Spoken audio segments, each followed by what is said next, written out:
homeless boy fixed a billionaire's car, but when she saw the necklace on his neck, she froze. Her breath caught. Her hands trembled. Because that necklace belonged to her family. Rain lashed the city like whips of glass, blurring neon into streaks of color. In the backseat of a sleek black Maybach, Clara Davenport tapped her diamond watch impatiently. Billionaire, heiress, tycoon. The world whispered her name with reverence and fear, but tonight, she was just another stranded traveler, frowning at the lifeless dashboard. Unbelievable, she muttered. A $200,000 car, and it dies in the middle of nowhere. Her driver was off duty, her security team dispatched elsewhere.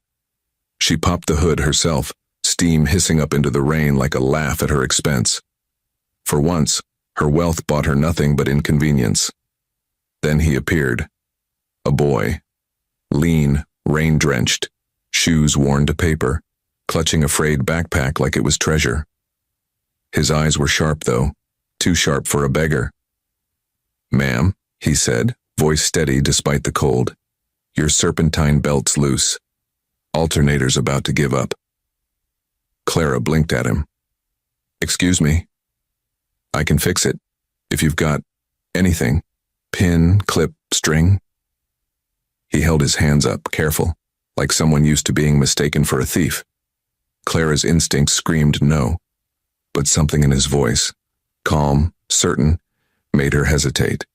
She pulled a silver clip from her planner. "Try. If you make it worse, I'll call the police." The boy half smiled. "If I make it worse, you won't need to." He bent over the engine with surprising grace, humming faintly. His hands worked fast, practiced, like he'd done this 100 times. Clara watched him, watched the way his backpack sagged open, revealing a battered notebook stuffed with equations scrawled in pencil. Not a thief's tool, but a student's weapon. The engine roared back to life. Clara blinked at the sudden purr. "How? Did you know how to do that?" she asked. The boy shrugged, wiping his hands on his soaked shirt. "Picked things up. People throw away cars like they throw away people. Both still got use, if you know where to look." The line lingered in the air, heavier than the rain. Clara studied him more closely now. His face, young but carved by hardship. His eyes, bright but shadowed. And then, she saw it. The necklace. A thin silver chain holding a locket dulled by years of wear. The sight punched her chest. That design, unique, handcrafted. She had given it to her sister on her 21st birthday, just before her sister disappeared forever with her infant son. Her voice broke. Where did you get that necklace?" The boy's hand shot to his chest, clutching it protectively. His voice, usually steady, cracked. It was my mum's. She said it came from family." Lightning flared. Clara's diamond earrings glinted. For the first time in years, her wealth felt meaningless. Because in front of her, soaked and shivering, stood a boy wearing the one piece of her past she had never stopped grieving. And somewhere deep inside, she already knew. This was no ordinary boy. The rain had stopped, but Clara's mind hadn't. Hours after the boy had vanished into the night, the image of that necklace haunted her. She sat in her study, walls lined with books she rarely read, screens glowing with stock prices and international reports. None of it mattered tonight. She poured herself a glass of wine, staring at the fire. The locket burned in her thoughts, her sister's locket. The last time she had seen it was years ago, on a night filled with shouting, slammed doors, and a young woman walking out with her baby cradled against her chest. "You chose money over family, Clara," her sister's voice whispered in memory. "One day you'll regret it." Clara shook the thought away. Regret was a luxury she had never afforded herself. But that boy, Ethan, he wore regret around his neck like a brand. "Find him," she ordered the next morning, her tone crisp as she addressed her head of security. Discreetly, no police, no press, I want everything, name, history, family, what he eats, where he sleeps. The man nodded, but Clara's eyes lingered on her daughter, Amelia, who had just drifted into the room in her school uniform. 16, bright-eyed, a spark of rebellion simmering behind her smile. You're late, Clara said. Amelia rolled her eyes. It's just school, Mother, not a board meeting. Clara almost snapped, but something about Amelia's tone, evasive. Later that week, Clara noticed it again. Amelia sneaking glances at her phone, slipping out after dinner with excuses thinner than mist. One night, Clara followed her. Her heels clicked softly as she trailed her daughter through side streets, away from the glittering avenues of the rich into the forgotten edges of the city, where lamplight died and garbage lined the gutters. Amelia stopped at a broken fence, ducking through into a clearing of trash heaps and rusted metal. There, sitting on an overturned crate with a book balanced on his knees, was Ethan. Clara froze in the shadows. Her daughter, the heiress of one of the city's largest fortunes, ran straight to him, her face glowing. You came? Amelia grinned, dropping beside him. Of course, Ethan replied softly. We didn't finish quadratic equations yesterday. Amelia opened her notebook eagerly. You make it sound so easy. My teachers don't explain it like this. It's like you know what it feels like to struggle. Ethan chuckled, though there was no humor in it. Struggle teaches better than any classroom. Clara's throat tightened. Her daughter, sitting in filth beside a homeless boy, speaking to him as if he were a prophet. And worse, she wasn't wrong. There was something magnetic about Ethan, something that threatened Clara's carefully ordered world. Amelia suddenly looked up, her voice softer. You're better than my teachers, better than anyone. The words hung in the cold night air, and Clara's chest burned with a storm she couldn't yet name. Fear, guilt, admiration, and something else. Destiny, maybe. She stepped back into the shadows, unseen, her mind racing. Ethan wasn't just a boy with her sister's necklace. He was a boy reshaping her daughter's heart, one lesson at a time. And Clara knew. She could not ignore him any longer. Morning sunlight streamed across Clara's marble breakfast table, glinting off polished silver and crystal. But she barely touched her coffee. Her phone buzzed with a message from her security chief. Details on the boy. You'll want to read this in private. Clara excused herself, stepping into her study. She opened the file. Each page felt heavier than the last. Ethan Harper, 15, homeless, mother deceased, no father listed, multiple shelters, no stable address. But then a thread caught her eye. Records from years ago. Enrollment in a private academy under the sponsorship of Richard Kensington, a billionaire philanthropist. Clara's pulse quickened. Kensington. She had known him, a titan, generous, beloved, until his private jet went down in flames 5 years ago. Her phone buzzed again. We spoke to an old caretaker from the Kensington estate. He remembers the boy. Later that day, Clara sat across from the man, his wrinkled hands shaking around a cup of tea. His eyes softened when she mentioned Ethan. He was just a little thing when Mr. Kensington found them, the caretaker recalled. His mother had nothing, living on the streets. But one night she saved Mr. Kensington himself, pulled him from an accident outside a diner. He said he owed her his life. So he brought them in, put the boy in school, promised her a business, a future. The man's voice darkened. But when Mr. Kensington died in that crash, the family changed. They called the mother bad luck, said she'd cursed him. I'll never forget the night they dragged her and the boy out of the mansion in the rain.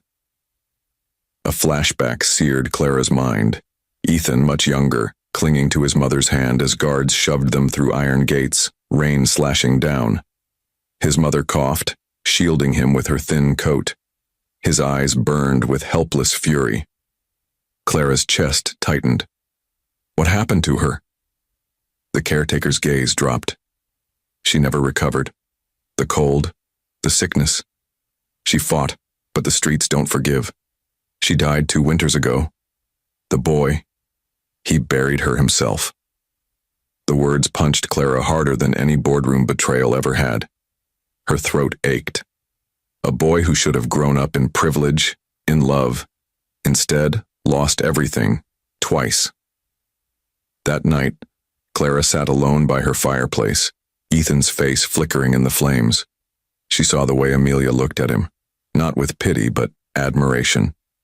She remembered the way he spoke of struggle, the way he refused to ask for anything, even when he had nothing. Her sister's locket, Kensington's kindness, the betrayal of a powerful family, a mother's death. The pieces were aligning into something bigger than chance. She whispered to herself, almost a vow, "You're not just some boy off the street. You're family. And if the world tried to bury you, I'll see you rise." The fire popped, sparks leaping upward like tiny rebellions. In their glow, Clara saw foreshadowing. This boy wasn't finished. He was only just beginning. The night was cool, the city humming low in the distance. Clara stood at the edge of the abandoned lot where she'd first seen Ethan teach Amelia. He was there again, hunched over his notebook by the dim glow of a street lamp. His concentration was fierce, his pencil darting across paper like a weapon against the darkness. Clara stepped forward. Her heels crunched gravel. Ethan looked up, wary, ready to pack his things and vanish. "You don't have to run," Clara said, softer than she intended. "I just want to talk." He studied her, suspicion narrowing his eyes. "Talk? People like you don't talk to people like me. They offer coins or call the police." Clara flinched, but she didn't back down. "You're wrong. This isn't about pity, Ethan. It's about truth." She reached into her bag and pulled out a velvet box. Slowly, she opened it, revealing a gleaming necklace, identical to the one around his neck, untouched by time. Ethan's breath caught. "This was my sister's," Clara whispered. "Your mother's sister, which makes you my nephew." The word hung in the air like thunder. Ethan staggered back. His hand clutched his locket tightly, knuckles white. "No," he snapped. "Don't play games with me. You don't know my mom. You don't know anything about us." Clara's voice cracked. "I know more than you think. I know she died alone, sick, because the world turned its back. I know you've survived things no boy should. And I know because that necklace doesn't lie, that you are blood of my blood." Ethan's eyes shimmered, but he shook his head violently. Memories tore through him. His mother coughing in the cold, her hand squeezing his as she whispered, "Stay strong, Ethan. You come from love. Remember that."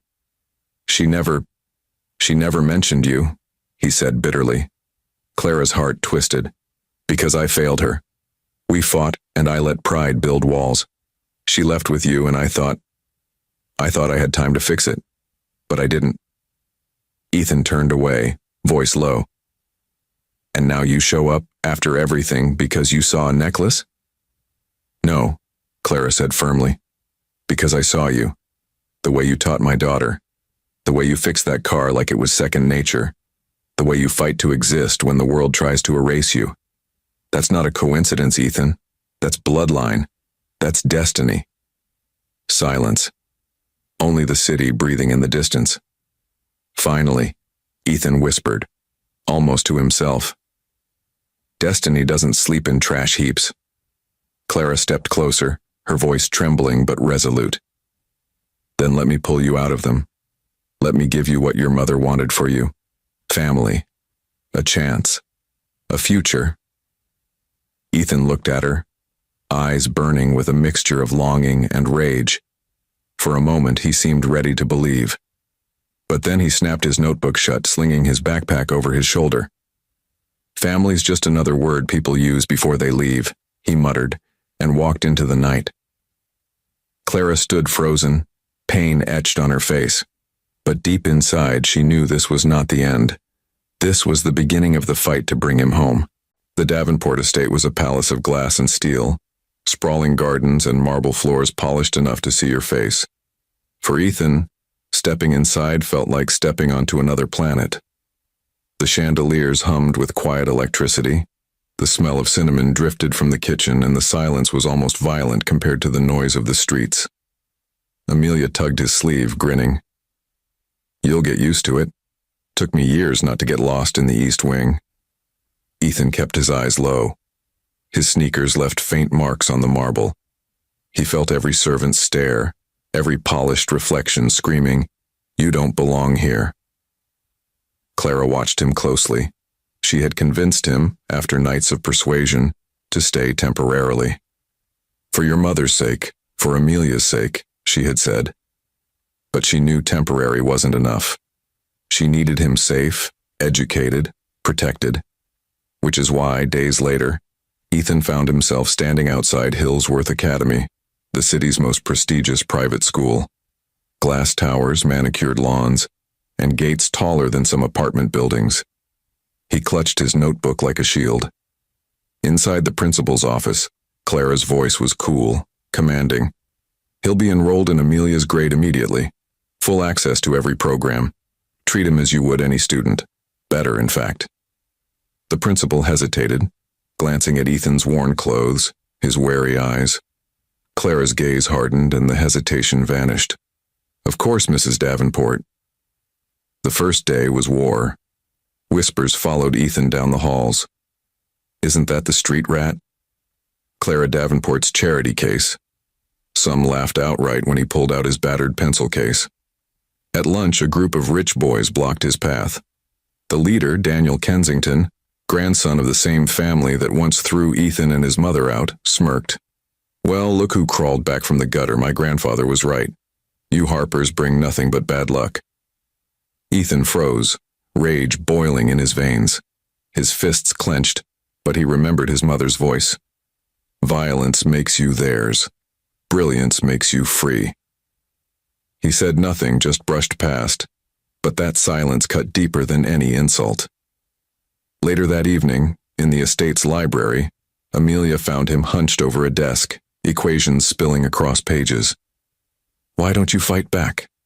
she asked softly. Ethan's jaw tightened. "Because I'm not here to fight them. I'm here to beat them, in their own game." Clara stood in the doorway, unseen, pride swelling in her chest. But fear, too. She knew the path ahead would not just be about education. It would be about survival. As she watched Ethan scribble formulas by lamplight, she saw foreshadowing in every number, every equation. This boy was a storm in waiting. And storms, once they arrive, do not ask for permission. The world had buried him once. Now, he was rising. And those who had laughed would one day choke on their laughter. The weeks at Hillsworth blurred into a battlefield of whispers and sideways glances.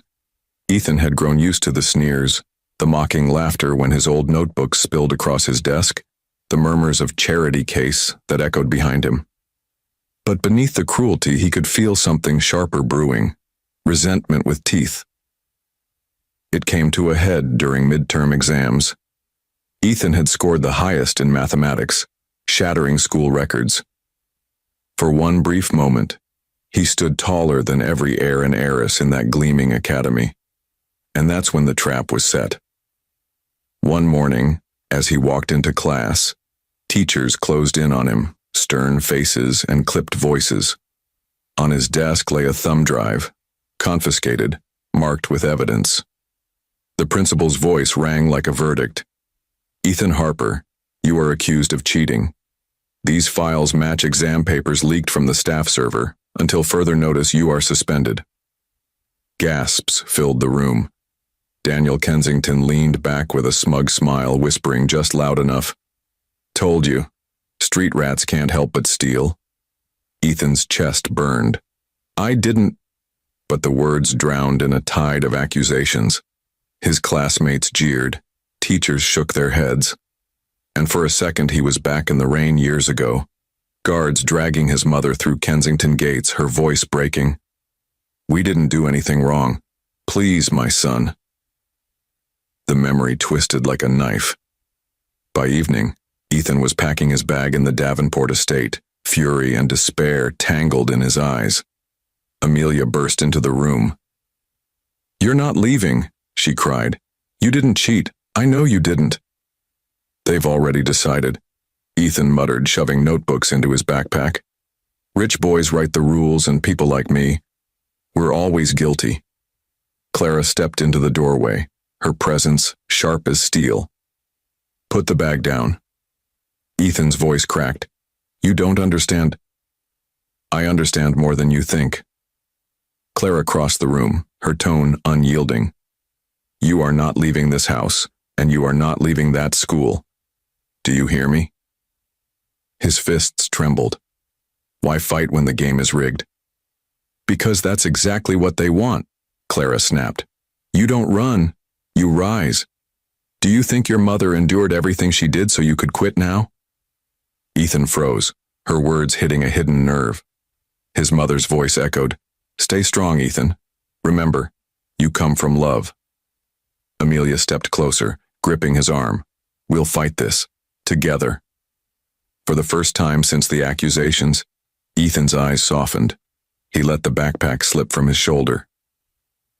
Days later, Clara's lawyers tore the accusations apart, proving the files were planted, the digital fingerprints pointing straight to Daniel Kensington.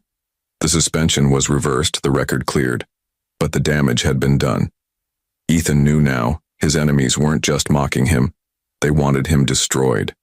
And as he stared across the assembly hall at Daniel, who avoided his gaze with a smirk fading to unease, Ethan thought coldly, "You tried to bury me, but all you did was plant me deeper."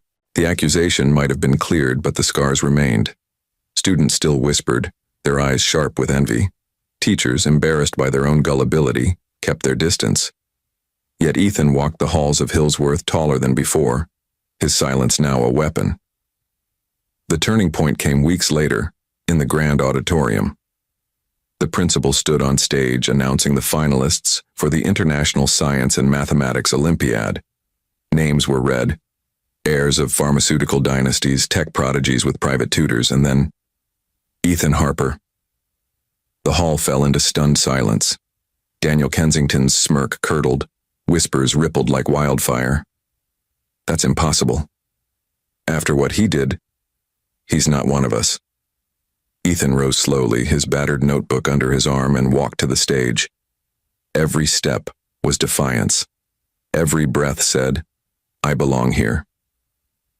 Later that evening, Amelia found him in the library, pacing between towers of books.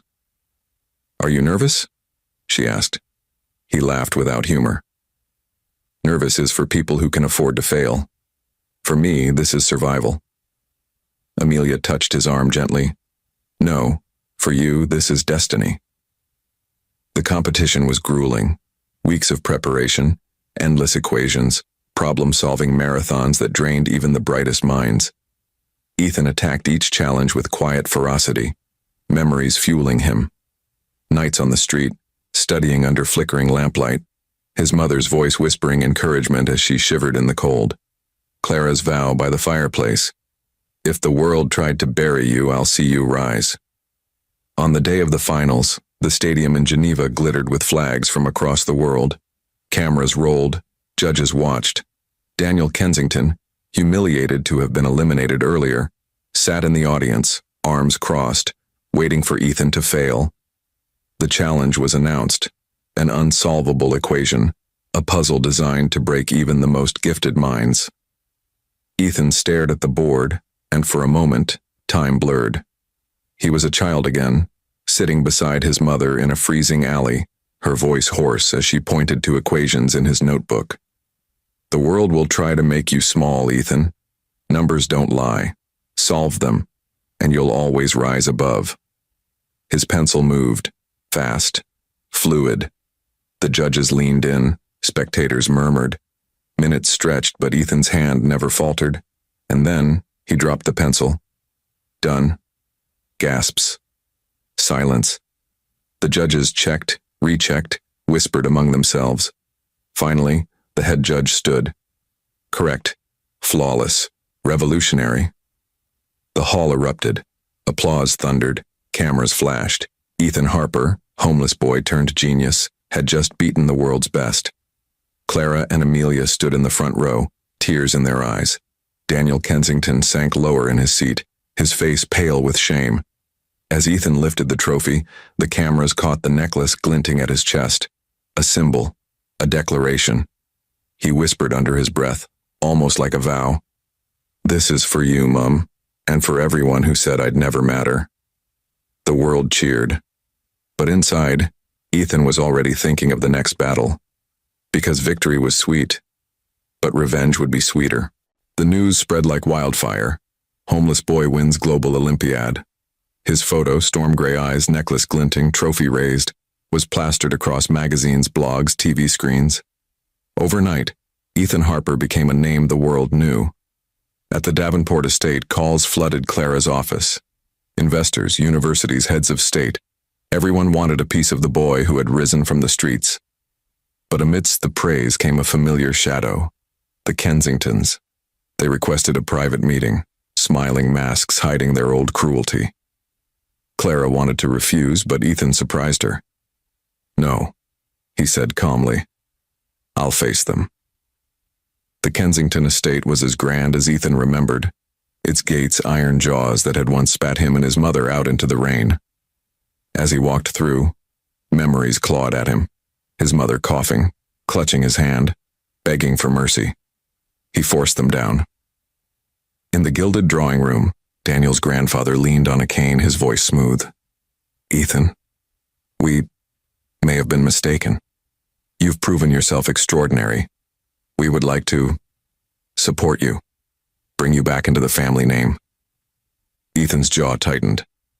"Family?" His voice cut sharp. "When my mother begged for your help, you called her a curse. You left her to die in the cold." The old man flinched, but Ethan pressed on, louder now. "You threw us out like trash, but look at me now. I'm not your shame. I'm your proof. Proof that what you threw away became greater than anything you tried to protect." The room went silent. Cameras clicked.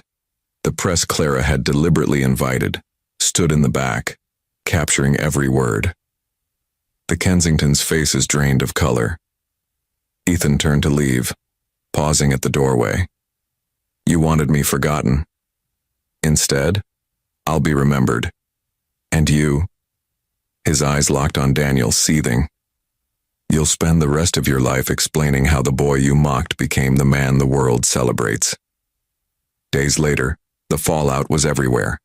Headlines screamed, "Kensington hypocrisy exposed." Their empire's stocks wavered, their names stained. For once, it was their turn to be shamed. At Hillsworth Academy, the tide shifted too. The same students who sneered now lined up to shake Ethan's hand. The board paraded him as their pride. But Ethan never forgot. One afternoon, Daniel cornered him in the courtyard, fury in his eyes. "You'll pay for humiliating my family," Daniel spat. Ethan's gaze was cold, steady. "I already have, with success." He leaned closer. "And here's the part you'll never escape. I didn't destroy you with lies or fists. I destroyed you by being everything you said I couldn't." Daniel faltered, the weight of truth heavier than any blow. That night, Ethan sat by his window at the Davenport estate, necklace in hand. He whispered to the stars, "Mom, I kept your promise. I stayed strong. I rose above." But his eyes hardened. The victory wasn't just for his mother. It was for every child cast aside, for every wound the rich inflicted. This was only the beginning. The boy from the streets had become the storm. And storms don't just pass. They change everything. The storm of Ethan's victory didn't fade. It grew. Universities sent scholarships, tech giants sent offers, politicians sent invitations. Yet instead of grabbing at riches, Ethan surprised them all. At a press conference, standing behind the microphone with Clara and Amelia at his side, he made his announcement. "I will not be bought," Ethan said, his voice firm. Cameras clicked like lightning. "I will not be another trophy for the powerful. My fight is not for boardrooms. It's for the streets I came from. For the children still shivering in the cold like I once did. I'm building an institute Free schools, technology centers, and housing for those abandoned. Funded by the grants you're offering me. If you truly admire what I've achieved, invest in them, not me. The hall erupted. Some applauded, some scoffed, but the seed was planted. Within months, the Harper Foundation rose. Old warehouses became classrooms. Abandoned factories became tech hubs where children of the forgotten learned to code, build, and dream. Ethan was there every day, teaching, guiding, listening. The boy who once studied by trash fires now lit the way for others. But success brought confrontation. Wealthy parents at Hillsworth raged. They called Clara. "This is unacceptable," one sneered in her office. "Our children can't sit beside a charity case who mocks our way of life. He's turning students against us." Clara's eyes were ice. "Ethan isn't mocking your way of life, he's exposing it." At school, Daniel and his circle tried again to humiliate Ethan. They vandalized his locker, planted fake rumors, even bribed teachers to mark him down. Yet every attempt failed. Clara's influence protected him, Amelia's loyalty shielded him, and Ethan's brilliance silenced lies with truth. Still, Ethan never forgot the betrayal. One evening, after a lecture, Amelia found him sketching plans across his notebook, blueprints for an innovation lab that would rival the academies of the elite. "You're not just teaching," she whispered. "You're building an empire." Ethan looked up, eyes hard but alive. "Not an empire for me. For them. For every kid who's been told they don't belong." His voice lowered. "And every time the rich see one of those kids succeed, it'll remind them of what they tried to bury." Flashbacks flickered in his mind. His mother coughing in the cold, Kensington Gate slamming shut, students laughing at his worn shoes. Rage hardened into purpose. Months later, at Hillsworth's annual gala, Ethan unveiled the first Harper Innovation Center. Students from the poorest neighborhoods demonstrated inventions, projects, and theories that stunned even the wealthiest donors. The elites who once mocked him had no choice but to fund him. Because now supporting Ethan wasn't charity. It was survival for their reputations. Standing on stage, Ethan looked out at the sea of tuxedos and glittering jewels. Many of those same faces had sneered at him, doubted him, tried to crush him. Now they clapped. They clapped because they had to. And Ethan smiled, not with joy but with revenge sweet as iron. "They will fund the future," he whispered to Amelia afterward. "And the future will belong to those they abandoned." The auditorium in Geneva shimmered with crystal chandeliers and 1,000 lights, cameras flashing like stars. The Global Humanity Awards, the highest honor given to innovators who had changed the world. Tonight, all eyes were on one name. "Ladies and gentlemen," the announcer's voice thundered, "please welcome the recipient of this year's Global Visionary Award, Ethan Harper."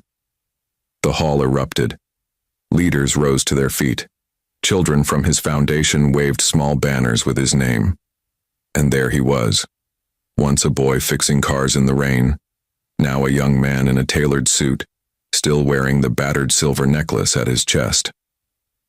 Clara and Amelia watched from the front row, tears bright in their eyes. As Ethan stepped onto the stage, applause shook the hall. Yet his eyes locked not on the crowd, but on a small cluster of faces in the back. The Kensington family, stiff and pale, forced by reputation to attend. Their empire had crumbled under scandal. Their wealth was fading, but their shame, eternal. Ethan gripped the microphone. Silence fell. "When I was 15, he began, I was called a thief, a curse, trash. I was thrown onto the streets with my mother to die. She didn't make it, but I did. And tonight I accept this award, not for myself, but for her, and for every child the world tries to discard." Gasps echoed. He opened his locket, showing the faded picture of his mother and Clara's younger self. His voice cracked but grew stronger. "My mother told me, struggle teaches better than any classroom. She was right. I stand here because struggle became my teacher, and pain became my fuel. Flashbacks flickered in his mind. Fixing Clara's car in the rain, Amelia smiling as he taught her math, guards dragging his mother from Kensington gates the moment he solved the unsolvable equation. Every wound had led here. He looked straight at the Kensingtons. To those who betrayed us, thank you, because every time you tried to bury me, you planted me deeper. And from the dirt, I grew roots too strong to cut. The hall was dead silent. Even the cameras seemed to hold their breath. Then applause exploded, louder than thunder, longer than storm. Children from his foundation rushed the stage, hugging him, waving their projects in the air. Reporters shoved forward, desperate for his words. Ethan lifted the trophy, his necklace glinting against the lights. His voice rang like a vow. This is the revenge you never expected, not your destruction, my rise. And no matter how high I climb, I'll never stop pulling others up with me. That is my legacy. The crowd rose as one, clapping, cheering, chanting his name. In the back, the Kensingtons sat frozen, their shame complete. No wealth, no title could erase the truth. The boy they once cursed now stood as a legend. Clara clasped Amelia's hand. Together they watched Ethan. No longer just a boy, no longer just family, but a force. The boy who had once fixed a billionaire's car had fixed something greater. He had fixed destiny.